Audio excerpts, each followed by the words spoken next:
Thank you so much for that very generous introduction. I'm really pleased to be here. I can see quite a few familiar names here, actually. It's a really impressive turnout. So I'm going to talk about translanguaging as a concept and how it helps to transform the way we think and talk about language, bilingualism, and education. So it's very much an overview rather than any particular empirical study. I'm going to report. So let me just see. Okay, so the term translanguaging, if you Google it, as we do these days, you will see there are some 400,000 entries in the general Google account. So it's one of those really interesting phenomena that a new term that came up out of the blue, as it were, and then somehow caught the imagination of lots of different people. In the Google Scholar pages, you can see some 17,000 publications that have the term translanguaging either in the title or in the abstract. Again, it's quite phenomenal compared to lots of other terms that are more established or have been established much longer time in linguistics and communication studies. It has been used in many different areas: linguistic landscape, the visual turn in translanguaging. These are used by people in the visual arts, not in language and linguistics at all, in music, in gender studies and gender discourse. Of course, most of the applications of the concept are in language education in particular, where translanguaging is also regarded as a political and ideological act. So translanguaging is really being used as a pedagogical philosophy and approach, and as a theory of language and human communication, as well as a kind of analytical perspective on multilingual practices in different contexts and domains. So today I'm going to give you an overview of how the concept started and where it started. The context of it is quite important. The differences between translanguaging and other concepts and approaches, how it is being used by different people in different ways, in different areas as well, the applications. And I'll spend a bit of time on the directions of travel for the future as well. So it's important to start by saying that the translanguaging term is aiming to redefine language by adding trans and ing, so it's the transing trend, as it were. If you read the general literature in social sciences, but also in arts humanities, there is a trend transing a discipline. There is transing performance art, for example. There is a special issue, and there is transing gender studies. There is transing lots of other disciplines as well. Here we are transing language. It is important to emphasize that we're not dropping the idea of language. We're trying to redefine it. Language is still central, but reconceptualized. And we reconceptualize language in two ways. The trans prefix really is about transcending, not just going between different named languages, but transcending the boundaries between different languages. The ing emphasizes multilingual practices as they happen right now. So that aspect is something we want to capture through the concept of translanguaging, that perhaps other concepts in linguistics don't always do, or may not be their central concern. It's very much our central concern. So the transcending part is about two different things, or two closely related but different things. Transcending the boundaries between named languages. It is based on the scientific fact that no boundaries between named languages can be found in the human brain. The human brain does not list or store or whatever you want, or represent the named languages like Spanish or Portuguese or French or Chinese, Arabic in separate brain areas or through neural networks. It's the same language neural network that represents all human languages in the universal kind of way. Of course, there are special features of named languages as a political historical entity that can be processed and represented in specific ways. But as far as the human brain is concerned, there's no boundary between named languages in that sense. The other scientific fact that we want to consider is that the so-called language areas, or the neural networks for language in the human brain, are the same areas for other cognitive functions. You can't separate the language area from, say, attention and even emotion and other memory, of course. So we are talking here also about transcending the boundaries between language on the one hand and other cognitive and semiotic systems. So these are arguments we want to put forward through the concept of translanguaging based on these scientific facts. So how and where did the concept start? Well, it started, as many of you will know already, in fact, in the Welsh revitalization program context in Wales.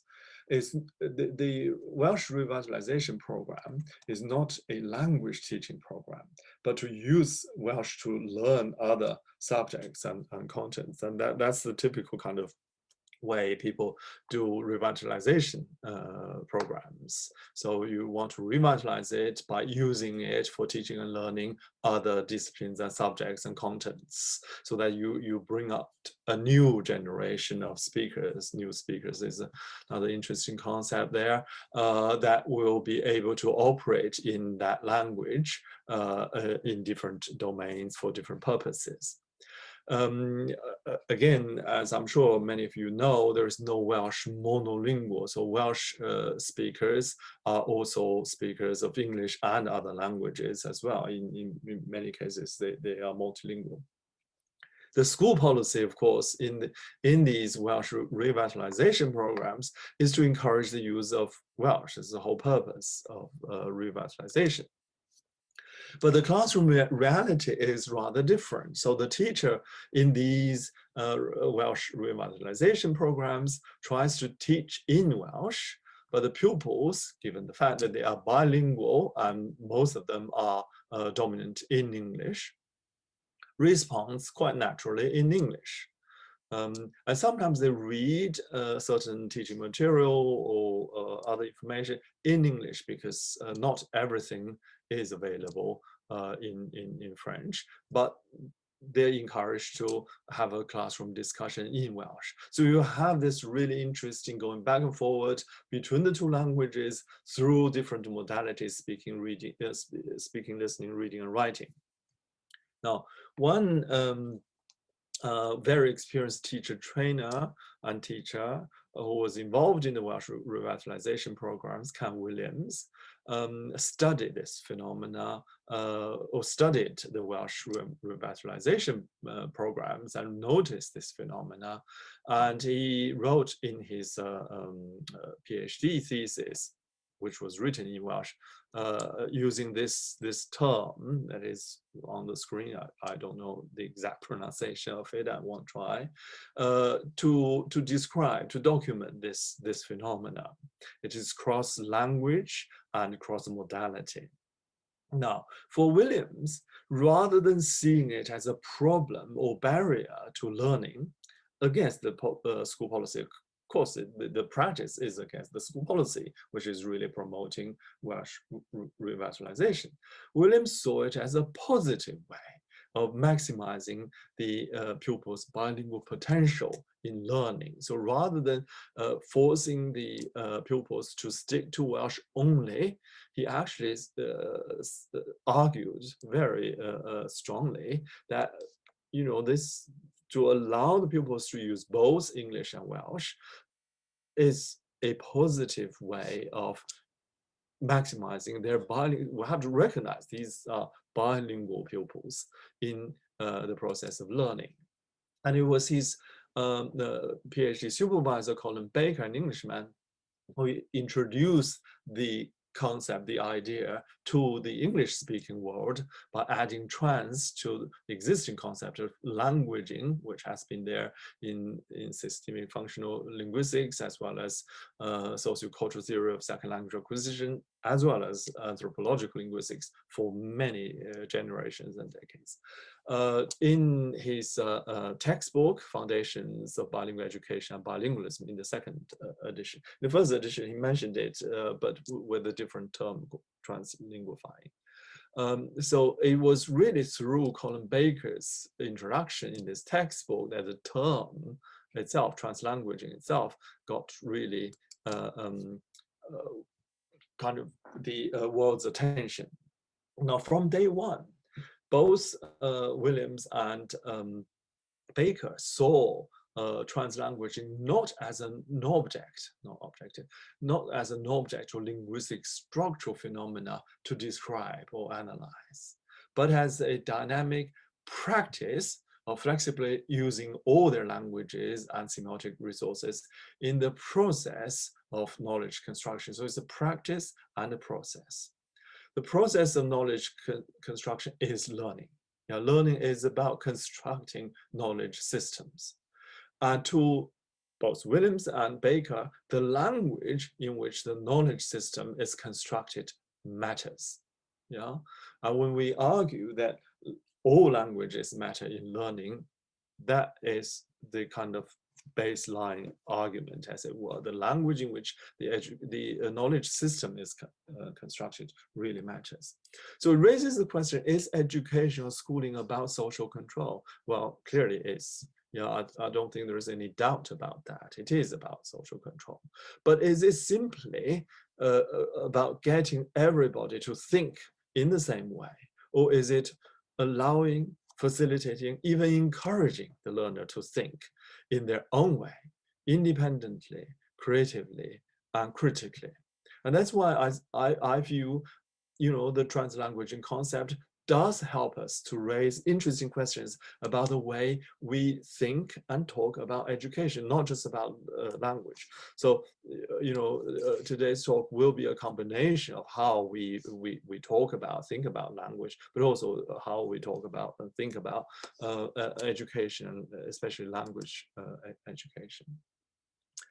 After Colin Baker's introduction of the term in English, my dear colleague and friend, Philip Garcia, took it up and made good use of it in her discussion of the education of minoritized and racialized bilingual pupils. This is a different context. These are learners who are already bilingual, who have 2 or more languages, but minoritized and racialized in the United States, but also beyond in other contexts, in her book, Bilingual Education in the 21st Century, where she defines translanguaging as a dynamic process whereby language users draw on different linguistic, cognitive, semiotic, and modal resources to make meaning and make sense. And those are really important concepts.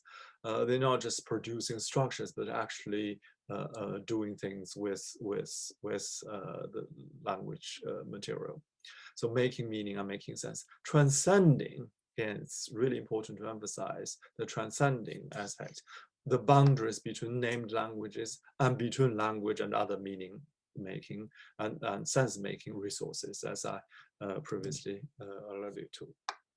So translanguaging then has been turned into a pedagogical philosophy and approach, not just a classroom practice, but really it's a philosophy against a monolingual approach to teaching and learning.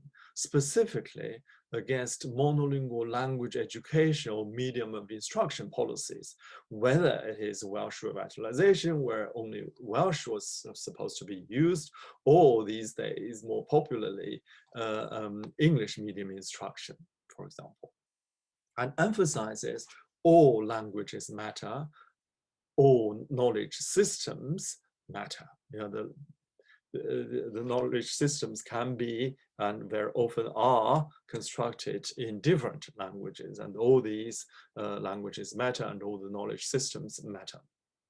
So when you have an immigrant child who had learned certain things in a different language, coming into a country like England or Germany and acquiring another second or further language, additional language, and have to learn and construct a knowledge system in that language, their prior knowledge, the knowledge systems that they have established through their other languages also matter, and we need to respect that and make better and positive use of that. It helps to transform the power relations between the teacher and the pupil.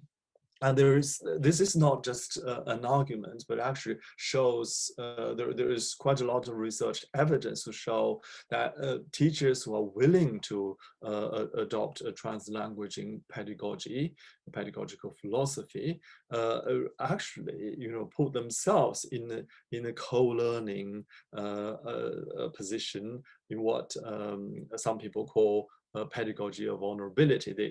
They are willing to be in a vulnerable position, but equal position as the learners, and learn from their pupils as well. So it transforms that power relationship between the teacher and the pupil. It also helps to transform the subjectivities of the pupils as well as the teachers, how they think of themselves, how they position themselves in that social relationship. And I'll elaborate a bit later.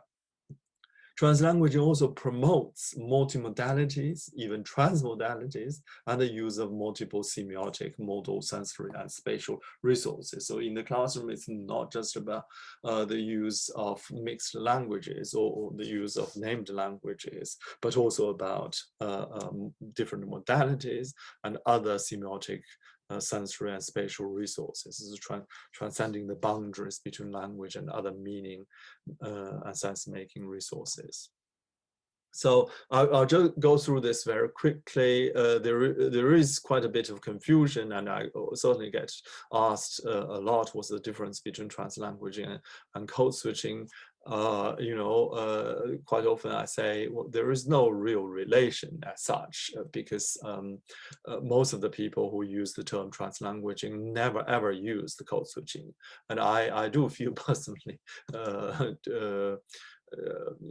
to be blamed for causing some confusion, because I did use code switching, and I do continue to use code switching for specific purposes in some laboratory psychological experiments where we are testing people on their language switch and switching practices, and the consequence of that, I continue to use that. But translanguaging as an analytical approach is not a descriptive label. You can describe a mixed language utterance or data generally. In terms of code switching, as far as I'm concerned, that's absolutely fine. Translanguaging is used here not as a descriptive label, but as an analytical label. You can describe it in whatever way you like. You should analyze it. If you want to analyze it from a translanguaging perspective, it means something quite different. Now, code switching, this is a blog where you can see my slightly more detailed discussion. This is on the Oxford University Press blog. Actually, it's not related. It is kind of connected to my article in Applied Linguistics, but it's their OUP general blog. You have that click there. A code switching analysis would start normally with a question: how many languages are involved? What are they? And then on the basis of that, you can ask, how are the different languages connected together, structural configuration. You can do structural analysis, grammatical analysis, and if you like, what are the functions of the switching in one direction or the other. That's about how code switching analysis is done. You start that way, and that's how far you can get to in a way. Obviously, you can do other things like the cognitive consequences of code switching and social impact as well. Now, translanguaging is very different as analytical approach. It does not regard language just as just a code. It does not believe there is a switch in the human brain or mind. And in fact, there is scientific evidence for that.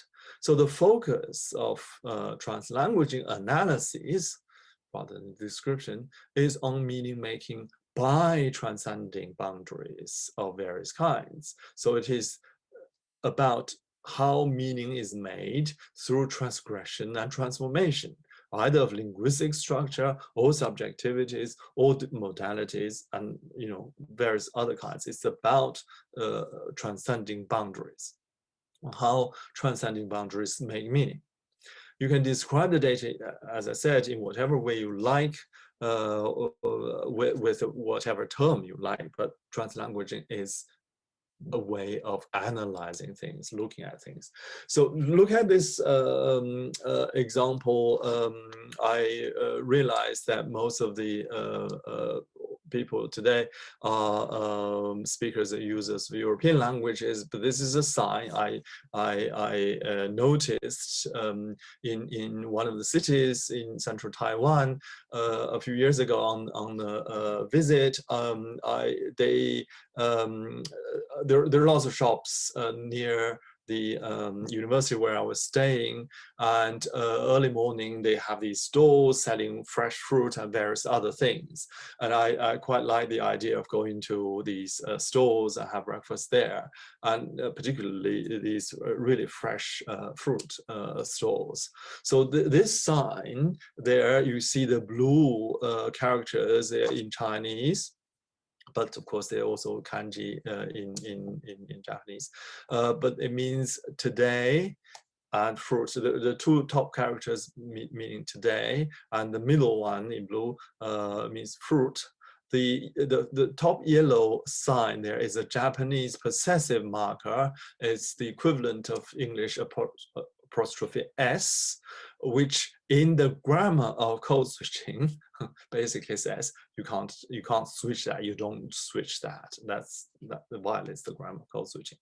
And then you have is, which is interestingly also marked in yellow. So the color does matter here. Is English. Again, it's not the kind of words that you would switch in say an English, German, English, whatever language kind of code switching, if you do that kind of structural analysis. And of course, today's fruit is what we know, it's watermelon, but there's no word for it, not written there, but represented through an image, through a picture. So I noticed it probably because I thought that, that deliberately violates the grammar of code switching as it is written in the literature. So I thought whoever designed this sign, I mean, just on the blackboard there, may know something about code switching, but clearly, that's not the case. Now, if you do a code switching analysis, that's probably all you can get to, as I described. This is a kind of descriptive account. But if you read it as a sign, as a translanguaging sign, in a translanguaging way, and with a translanguaging perspective, as an analytical perspective, you will see, you can read a lot more. I mentioned the fact that the color matching there between the Japanese possessive marker and English there. So anything not Chinese is marked out in a different color. And of course, there is the image representation of watermelon. But the reason there is a Japanese possessive marker there is because until fairly recently, until the 1940s, Taiwan was a semi-colony of Japan. And you see a great deal of Japanese cultural influence still very, very visible in Japan. Of course, there is a big pro-Japanese culture kind of movement in the Chinese population there. So that brings out something totally different beyond just language. And it is brought out by this use of the Japanese possessive marker.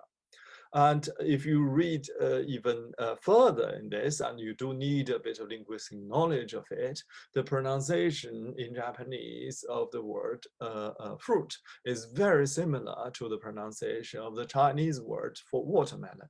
So again, you know, the history, the culture, and the language side all can be brought into this analysis if you take it from a translanguaging perspective.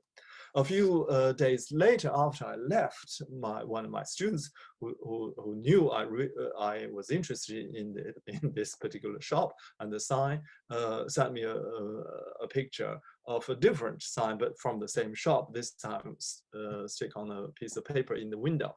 So now you can read it yourself. The Chinese and Japanese sign. Today's fruit is pineapple, yeah, but it's not just any pineapple, it's cut pineapple.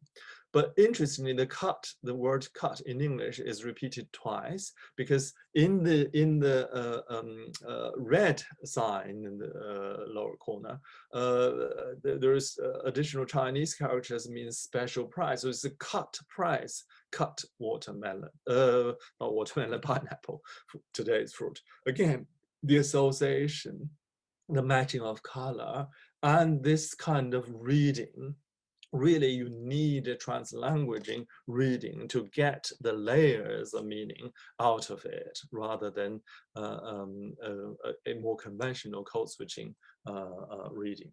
So here is a Facebook page that I follow very closely called Kongish Daily. It's run by some young linguists in Hong Kong, really interested in the everyday communication through digital media, but also everyday face-to-face interaction that Hong Kong youth in particular do, which involves a bit of Cantonese, a bit of Mandarin, a bit of other dialects of Chinese, but and of course English of various kinds, Hong Kong English as well as standard English.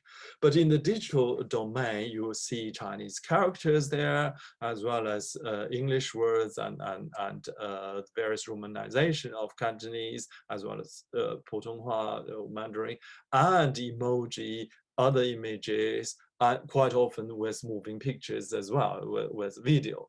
So again, to really understand signs like this, the meaning of this, to make sense of the meaning represented or conveyed through this kind of text, you need a translanguaging approach rather than the conventional code switching approach. I don't think code switching approach will get you very far at all. And this is a poster from Singapore, designed by Singaporean artist.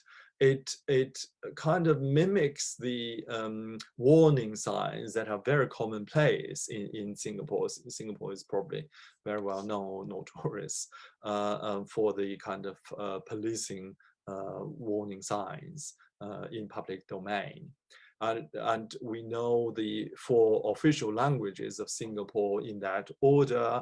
It's a strict order: English, Mandarin Chinese, Bahasa Malay, and Tamil. So this warning sign is when you look at it, it seems to be, following that order. It's presented as if it's a government warning sign, but actually it isn't. It's making fun of the government policies. So it's not really a translation of the English warning or the English text or any of the language text. In fact, it's a mixture of lots of different languages, and any monolingual person in any of the languages will not be able to really make full sense of this kind of sign. So translanguaging as an analytical perspective is about meaning in the making. So there is a kind of field of research, area of research in linguistics called dynamic semantics, and lots of colleagues in London are very active in that, where meaning making is regarded as interactive and dynamic, and most importantly in this context, also multimodal. And that's something that translanguaging really wants to emphasize. And translanguaging is, in this sense, a listener, reader, recipient, interlocutor oriented approach, focusing very much on how we interpret the message, how we interpret the sign, how we interpret the meaning. So it's a sense making. So it's very much focused on inferencing, not just implication. Now, methodologically, when we do a translanguaging analysis, if it's interactional data, we typically use multimodal conversation analysis. If it's other type of data like the posters or the Facebook website, Facebook site the pages, then we carry out a social semiotic analysis or multimodality analysis. And these are the typical methods we use. Now, on the basis of this work, both looking at dynamic meaning-making practices, as well as what is going on in bilingual education, people have been looking at translanguaging and the role of translanguaging, or translanguaging as an analytical approach or theoretical approach to human communication. Now, as I mentioned earlier, when Colin Baker invented the English term for what Ken Williams observed, translanguaging, he basically added the trans prefix to the concept of languaging. And languaging, as I said, has been there for generations. As Paul Thibault said, human languaging activity is radically heterogeneous and involves the interaction of processes on many different timescales, including neural, bodily, situational, social, and cultural processes and events. So typically, in linguistics and human communication study, we tend to analyze these aspects of human communication rather separately and individually or singularly, one at a time. If we look at language, we look at language and look very deep inside the language, and we forget or we don't pay simultaneous attention to other aspects of language practice. Now, following this interesting line of inquiry on the so-called language instinct, which is kind of popularly prompted by Steven Pinker's popular book. Of course, as soon as he published that book, a number of scholars working on language acquisition in particular immediately responded by producing 2 books. Actually, it's not just one there.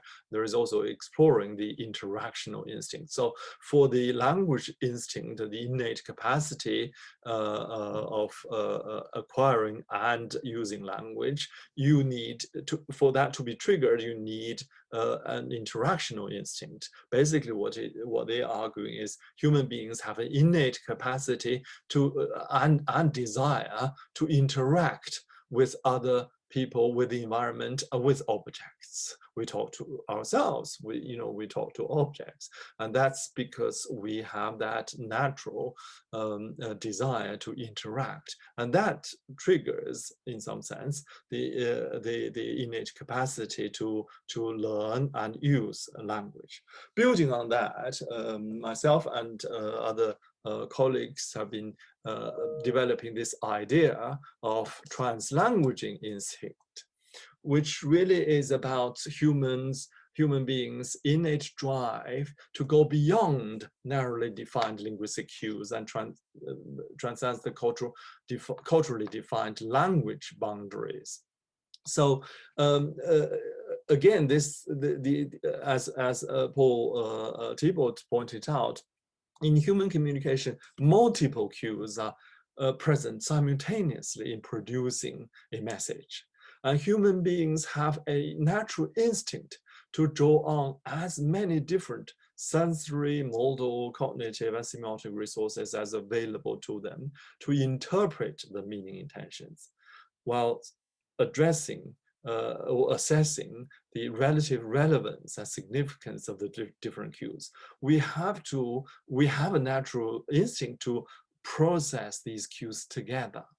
But of course, we weigh them up, which one is more important for a particular context.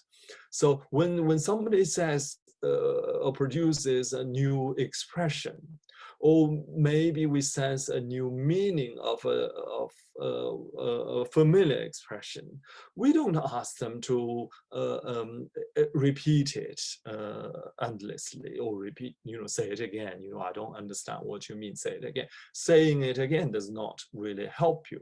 But we would naturally draw other cues: facial expression, intonation, hand gesture, posture, and various other cues. And if we're processing information digitally, we look at the color, we look at the font, we look at the size, we look at all sorts of other cues, and look at the spatial position, and try to weigh up which one is more relevant and important in order to understand the actual meaning intention. Yeah, and these cues complement and compensate each other, and human beings can process them in a coordinated manner rather than singularly. And that's the translanguaging instinct. That's what we're talking about. Of course, there are individuals, whether children or adults, with limited or impaired cognitive capacity, and they may well focus on 1 or 2 cues at a time, or singularly, and that leads to certain cognitive impairment, and or that's a symptom of cognitive impairment, and of course that can lead to communication disorders as well. There are at least signs of that. So that's something we put out there. Compared to the principle of economy in standard linguistic theories, especially minimalist program, we're talking here about a maximalist approach to human communication. We believe that there is a principle of abundance in operation in human communication in real life social context. So all these multiple cues are presented to us simultaneously. So the real challenge for us is to find a way to coordinate, to understand, to process these cues in a coordinated manner, but also assessing their relative importance and significance. And that is a high skill that we have to develop. And that's an important part of the translanguaging capacity, if you like. Now I'm going to move on to translanguaging in language teaching and learning. In the last few years, I've been looking at this through my doctoral students' work. First of all, I won't be able to go into the details of these studies, but I've given you the references, all published work already. We looked at the self-directed online learning, in this case, learning Chinese, and how the learners orchestrate diverse resources to transform understanding. So this is very much applying the ideas and arguments of translanguaging, applying this maximalist approach to human communication in the actual context of language teaching and learning. In this particular case, self-directed language learning through mobile devices. And in the current COVID situation, this is a very common phenomenon. In fact, it's not a new phenomenon at all. It's been there for a long time, but COVID certainly triggered even more self-directed online learning. And not just language, but also lots of other things, DIY, hair cutting, and cookery, and lots of things. So in this particular case that Jennifer Ho, my student, and I did, was to look at how individual adult learners of Chinese engage in self-learning through this platform called Memrise. And many of you will be familiar with this because it's a multilingual language learning platform. You can learn all sorts of languages of your own choice.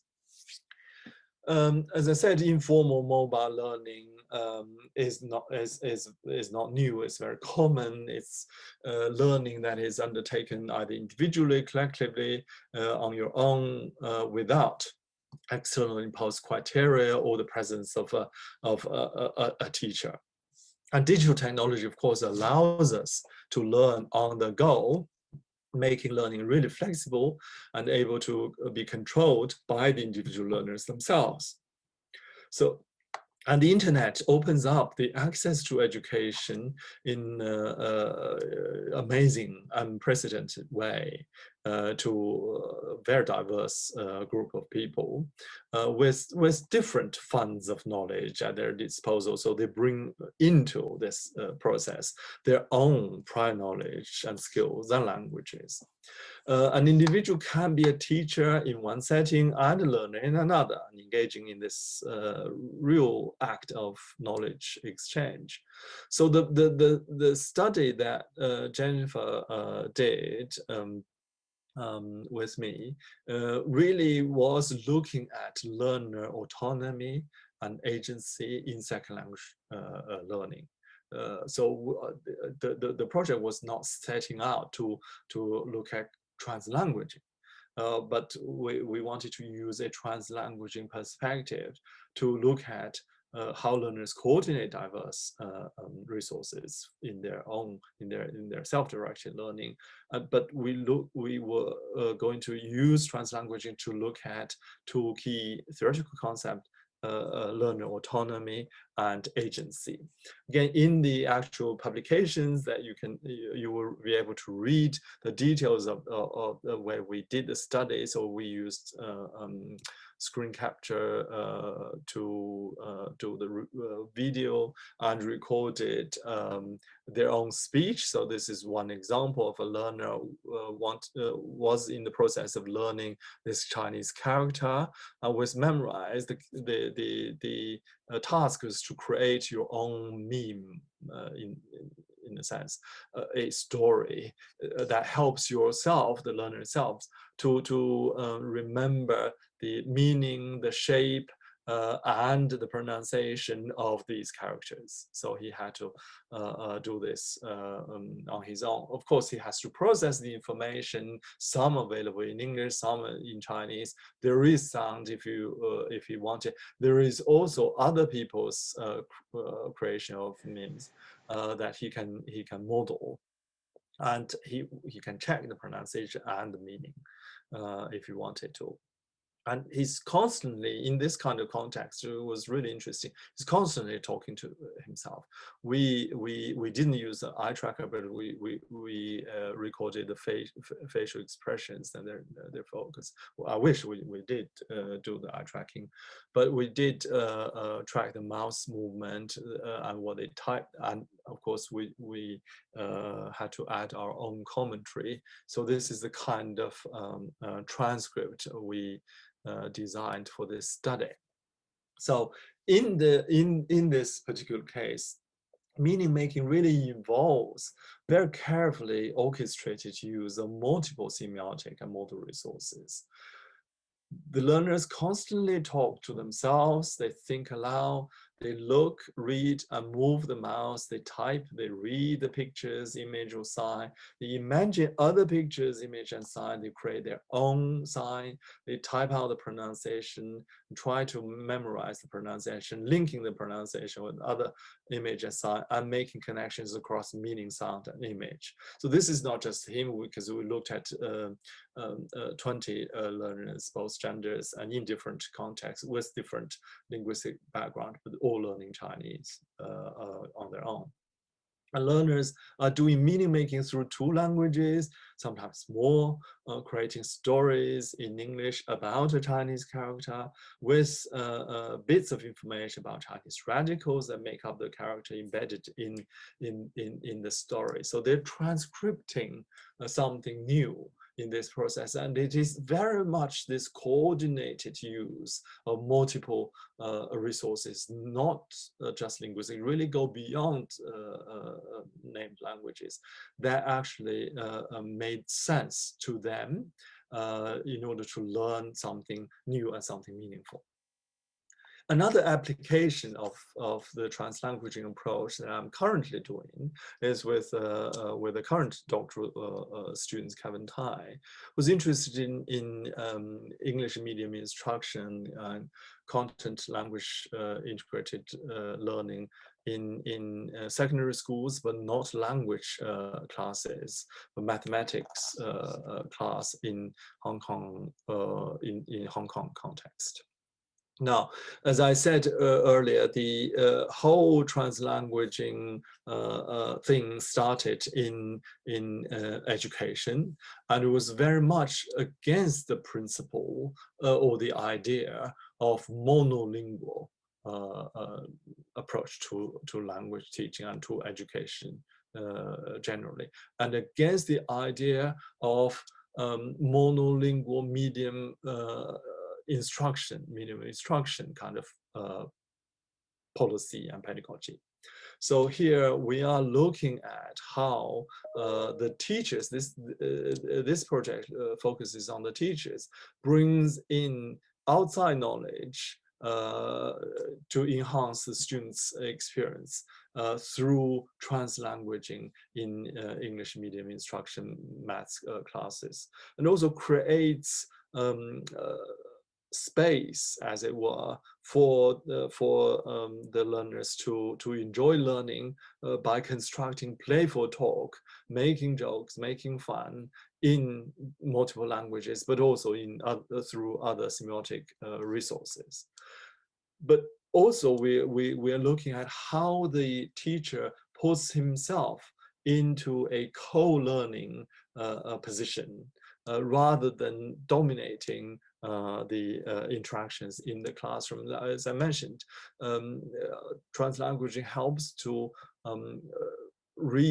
transform the power relations between the teacher and the learner. And this, we are seeing some examples here in this particular case, using translanguaging as an analytical approach, looking at the use of different modal resources, spatial repertoire, different kinds of knowledge, and the different micro context in the classroom, really showing the dynamic process whereby language users and learners draw on different linguistic, cognitive, semiotic, and modal resources to make meaning and make sense. And this is very much going back to the definition of translanguaging. So let me see the time. Okay, good. I'm going to summarize and discuss directions of future work as a conclusion. So translanguaging helps to transform the way we think about language. Language is not just a set of codes or structures. Especially named language is a socio, historical, and cultural, and in some sense ideological entity. And translanguaging also helps us to rethink at least what language teaching and learning is about, and also try to reconceptualize human communication and present a new alternative approach to human communication, not looking at one cue at a time, but at how human beings coordinate multiple resources and multiple meaning cues in communication. So in terms of reconceptualizing what language is, translanguaging sees language as a multimodal, multisensory, and multilingual in the named language sense, meaning and sense-making resource. It's a meaning and sense-making resource. And what people are doing in terms of learning and using language is they are making meaning and making sense of the world. And that's a different conceptualization of what language is about. In Paul Thibault's formulation, language is an assemblage of diverse material, biological, semiotic, and cognitive properties and capacities, which languaging agents, that's language users, all of us, orchestrate. This is a very important metaphor there. Orchestrate across time and across a diversity of time scales. This is really important.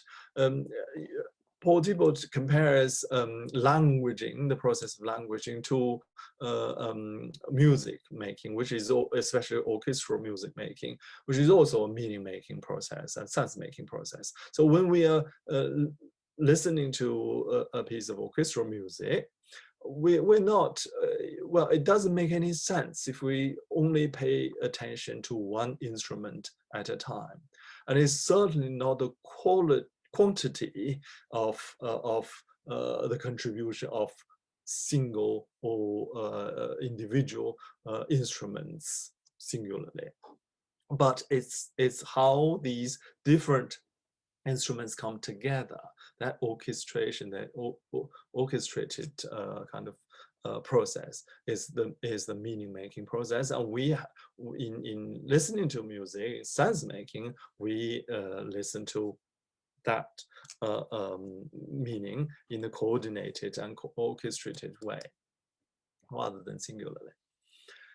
And in terms of languaging, language teaching and learning, transforming or reconceptualizing language teaching and learning, language learning is regarded here as socializing oneself in a different way of using certain linguistic structures. And we actually believe and agree to the universal approach to human languages, that we have a high level of shared properties of different named languages. We regard named languages as political and social entities, but in terms of linguistic structures, a great deal of the structures and features are shared across all named languages. So language learning is to socialize oneself into different ways of using certain linguistic structures. These structures may be shared, but they are certainly used in different ways with different values and different meanings and different symbolic meanings, especially in different communities, societies, nations, and cultures, but also applies to different age groups, generations, genders, social groups, professions, and workplaces. So if we move to a new job or new institution, we have to learn a new way of using the language. Maybe the same language, same named language, same linguistic structure, but in a different way to be able to be part of that organization. And when we speak to people of different generations, different genders, different social economic classes, we will have to learn a different way of communicating, different way of using the language. And language learning in that sense is a lifelong and life-wide experience. So this is what translanguaging prompts us to rethink language learning as a socialization process. It's not all that different from the language socialization perspective in second language acquisition. It's already been there for some time. In fact, we share lots of arguments there. We have to remind ourselves in terms of second additional language learning, what is the purpose of learning an additional language? It is clearly to become bilingual or multilingual, not to replace or forget our first language. That's impossible. That should not be the goal of learning a new language. What do bilinguals and multilinguals typically do, and how can we tell if somebody is bilingual or not? Well, they engage in translanguaging. That's the typical kind of behavior they engage themselves in, typical activity. So why are bilinguals and multilinguals not used as the target model in second or additional language acquisition, language teaching and learning, but instead still the monolingual L1 speaker often used and probably typically used as the target model, when we know that the learner will never be able to achieve? They cannot be another monolingual. That's not the purpose of learning a second language. Coming back to the idea of knowledge construction, the knowledge one has acquired through one's first language really matters. It can and must play a positive role in foreign or second language learning.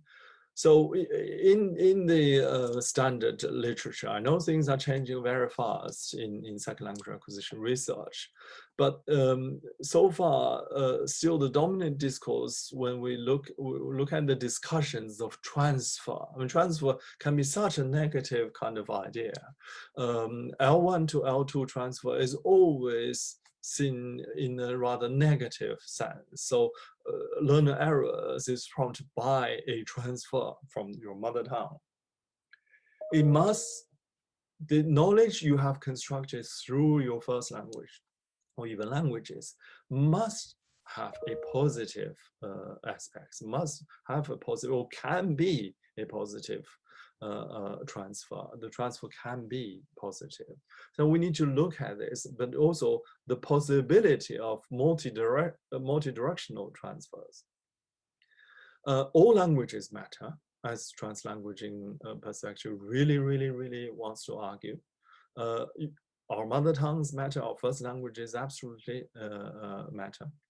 We need to also be aware of potential register loss and the loss of knowledge systems if we insist on learning new knowledge through a second or foreign language.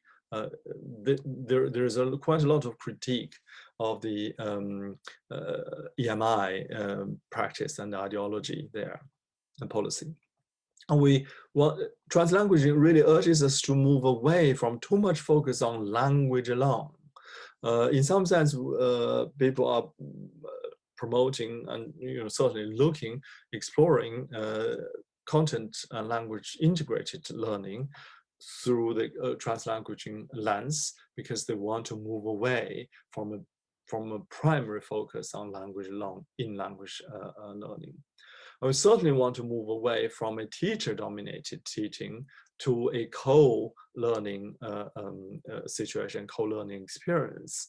Teachers can learn as much from their pupils from their students as their students from them. So this is what Edward Brandmeier talks about in terms of pedagogy of vulnerability. So teachers need to be put in a position of vulnerability, or need to feel vulnerable in order to open up the space for learning and to encourage and empower their learners to learn from their learners as well. And it's engaging in the process of co-learning, to acquire new knowledge. Translanguaging in second foreign language teaching and learning challenges the target language only pedagogical philosophy and language education and medium instruction policies. It wants to maximize the learner's prior knowledge, including knowledge of other languages, making full use of all linguistic, cognitive, and semiotic resources in meaning making and sense making, and encouraging positive transfers in multiple directions.